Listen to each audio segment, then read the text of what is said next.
My name is Santosh, and I will present our multimodal dataset for handover failure detection and some baseline methods evaluated on the dataset.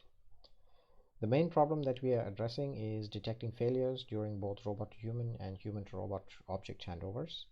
In the existing work on error handling during handovers, the main focus is on preventing failures, but here we are interested in detecting failures after they have occurred, with a particular focus on unpreventable failures which are caused by the human participant. For example, in this video on the left, the person drops the object after the handover has occurred, and in the second video, they completely ignore the robot. In both cases, the robot cannot prevent the failures, but it should still be able to detect them to decide on its next action. Our dataset consists of video from the robot's camera, data from its force shock sensor, and positions and velocities of all its joints. In a handover, there are several phases for both the human and the robot, so we also annotate the start and end times of the sub-actions of both the human and the robot. These sub-actions are idle, approach, transfer, and retract. For the human, there are two additional actions which result in failures, namely when the object is not released and when the object is dropped. The overall task is to determine the final outcome of the handover action, which could be successful or one of several failure modes. Here is a summary of the dataset, which we have collected using 2 different robots and 17 volunteers for a total of 589 trials. The columns here are the possible outcomes. So we have 3 failure classes and 1 success class for both robot-to-human and human-to-robot handovers.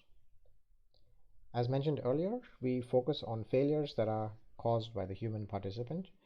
So in order to decide on possible failures to include in the dataset, we look at the objective of the human in each phase of the handover and consider scenarios where they do not fulfill their objective. For example, for a human-to-robot handover, during the retract phase, the human should release the object once it has been grasped by the robot. A failure can occur here if the human does not release the object once the robot has grasped it and it has started retracting its arm. So here is an example video of such a scenario where the person does not let go of the object as the robot retracts its arm. Coming to our baseline methods for detecting and classifying the types of failures, we first look at a 3D CNN based video classifier. We use the RGB and optical flow I3D networks for learning from video and use late fusion to combine the scores with the scores learned from the force shock and gripper data, for which we use 1D convolutional networks. For the second method, we use an action segmentation model, which is a multi-stage temporal convolutional network. It learns to temporally segment the video based on the human's actions and the robot's actions, in addition to predicting the overall outcome of the handover. The hypothesis here is that by learning to understand the human's actions, the model will be better at predicting the outcome of the handover. For the video classification using the I3D model, we have 4 variants in which we either use intermediate or late fusion to combine the different modalities. For example, for version D here, we perform intermediate fusion of the gripper and force shock features individually with the RGB and optical flow networks before performing late fusion at the end. For the action segmentation model, we also have 2 variants which differ in the way we use the information about the robot's actions. Since the robot knows its own actions at inference time, in the first variant, we use the robot action boundaries to resample the input features to fixed length segments, and the network only predicts the human actions and the overall outcome of the handover. In the second variant, the network predicts both the human actions and the robot actions in addition to the overall outcome. Coming to the results, we have the following main conclusions.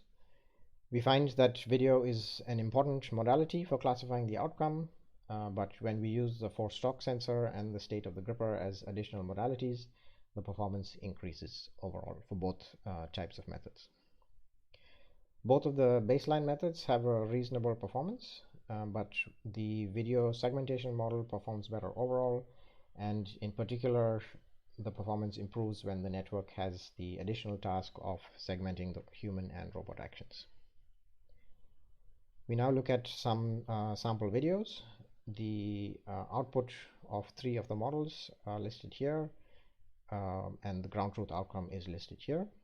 At the bottom, we also show the ground truth temporal segmentation of the human's actions and the predicted segmentation from the 2 types of action segmentation networks.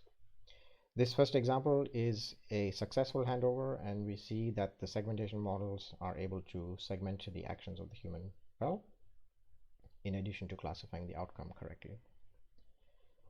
In this second example, the I3D network does not recognize the type of failure correctly, while the segmentation models classifies it as a dropped object.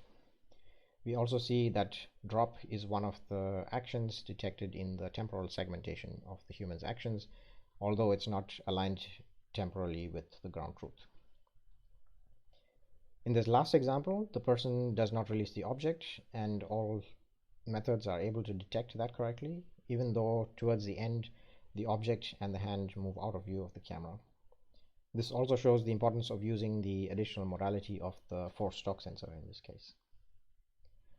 In conclusion, we have presented a multimodal data set consisting of human-induced failures in object handovers between robots and humans. We find that video is an essential modality for detecting the failures, but multimodal data, and in particular the force shock sensor, is beneficial.